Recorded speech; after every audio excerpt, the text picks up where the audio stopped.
प्रभू श्रीराम आणि पंचवटी यांचं एक अनोखं नातं आहे. रामायण असो किंवा रामाच्या कथा असो, नाशिकच्या पंचवटीचा उल्लेख आवर्जून केला जातो. वनवासाच्या काळात पंचवटीतील रामाच्या निवासाला रामायणात विशेष महत्त्व आहे. याच पंचवटीतून शूर्पणखेमुळे रावणाबरोबरच्या संघर्षाची ठिणगी पडली होती. प्रभू श्रीराम, बंधू लक्ष्मण आणि पत्नी सीतेसह 14 वर्षांच्या वनवासात दंडकारण्यातील एक भाग असलेल्या पंचवटी परिसरात 1 वर्षांहून अधिक काळ वास्तव्यास होते. राम, लक्ष्मण आणि सीतेचं वास्तव्य ज्या गुफेत होतं, त्या गुफा पाहताना त्या काळातील रामाच्या वास्तव्याची साक्ष पाहायला मिळतात. ज्या पंचवटीत श्रीरामाचं वास्तव्य होतं, त्याच परिसरात ऐतिहासिक काळाराम मंदिर पाहायला मिळतं. जवळच लक्ष्मण गुफा आणि सीता गुफा आहेत. पर्यटक मोठ्या संख्येनं श्रद्धेपोटी या परिसरात हजेरी लावत असतात.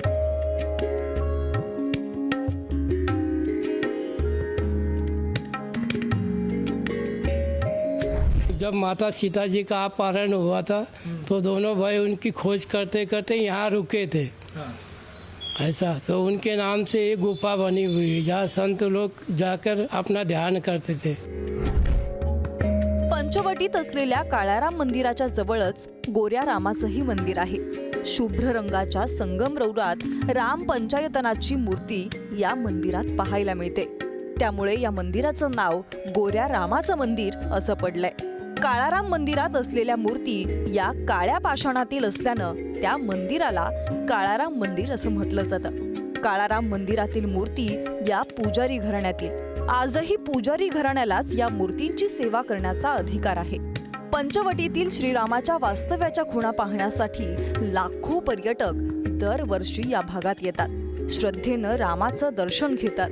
या पर्यटकांवरच इथल्या बहुतांश व्यावसायिकांचा उदरनिर्वाह चालतो. तो कालेराम भगवान का जो मंदिर है वो पेशवा महाराज के द्वारा बनाया गया, वो स्वयंभू मूर्ति है. और वहाँ भगवान ने, जिस क्षेत्र में भगवान विराजमान है कालेराम, वहाँ भगवान ने खरदूषण को मारने के लिए काल रूप बनाया था. 14,000 की सेना आई और उनको भगवान ने पल भर में नष्ट कर दिया काल रूप बना करके. तो वहाँ काली मूर्ति इसलिए कालेराम भगवान बोलते हैं. ये भगवान की यहाँ सफ़ेद मार्बल की मूर्ति इसलिए यहाँ गोरेराम भगवान बोलते हैं. प्रभू श्रीराम आणि लक्ष्मण राक्षसांसोबत लढत असताना सीतेला सुरक्षित ठेवण्यासाठीचं स्थळ म्हणजे सीता गुफा. या गुफेतूनच जिथं राम विश्राम करत त्या रामशेज किल्ल्यापर्यंत रामकालीन भुयारी मार्ग असल्याची आख्यायिका आहे. शूर्पणखेचं नाक कापल्यानंतर राम लक्ष्मणाच्या जोडीनं रावणाच्या हजारो राक्षसांसोबत संघर्ष केल्याची आख्यायिका आहे. हे युद्ध सुरू असताना सीतामाई या गुफेत सुरक्षित होत्या असं अभ्यासक सांगतात. या सीता गुंफामध्ये सीतामाईला 1 रात्र 1 दिवस रामाने लपून ठेवलं होतं. का लपून ठेवलं होतं? ज्या रावणाच्या बहिणीचं नाक कापलं शूर्पणखेचं, तेव्हा रावणाचे 2 भाऊ होते, खर आणि दूस.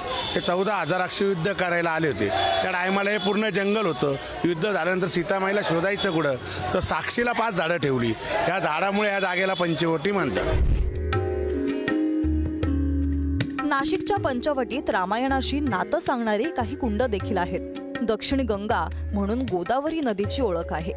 नाशिक शहराच्या मधोमध वाहणाऱ्या या गोदावरीच्या तीरी असलेली ही कुंड भाविकांची श्रद्धास्थान आहेत. या कुंडाबाबतही अनेक आख्यायिका आहेत. यात रामकुंड, सीताकुंड, लक्ष्मणकुंड, धनुष्यकुंड यांचा समावेश आहे.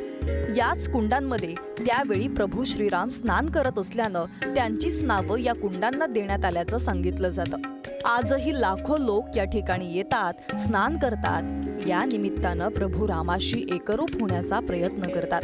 विशेष म्हणजे दर 12 वर्षांनी साधू महंतांच्या उपस्थितीत गोदावरी तीरी कुंभमेळा पार पडतो. ही गोदा घाटावरील कुंड आजही रामायणातील पाऊल खुणांची साक्ष देतात. गोदावरी नदी पूर्वेकडून पश्चिमेकडे आली आणि पश्चिमेकडे आल्यानंतर दक्षिणेकडे जिथे वळते तो भाग म्हणजे रामकुंडचा मागचा भाग म्हणजे तो धनुषकुंड, धनुष आकारचा, म्हणजे दक्षिण वाहिनी गोदावरी तिथून ती सुरू होते. त्याच्या मागचा लक्ष्मणकुंड जिथं श्री लक्ष्मणांनी स्नानविधी केलेला आहे अशी आख्यायिका सांगितली जाते. आणि आता हे कॉन्क्रिटायझेशनमुळे सर्व कुंड अखंड झाले. रामकुंडाच्या पुढचा हा सीताकुंड जिथं सीतामातांनी स्नानविधी केला. आणि आपण नारोशंकर जे मंदिर आहे त्याच्या बाहेरचा जो आहे तो रामगया कुंड, म्हणजे श्रीरामाने दशरथ राजाचा जो श्राद्धविधी होता तो श्राद्धविधी त्यांनी तिथं पार पाडला, म्हणजे तो रामगया कुंड. असे सर्व कुंड आणि श्रीराम असं त्यांचे एक जुनं त्या काळातलं कनेक्शन आपल्याला मिळून येत आहे. प्रभू श्रीरामाच्या ऐतिहासिक आणि पौराणिक कथांमध्ये नाशिकचा हा धागा अतूट असल्याचं समजलं जातं.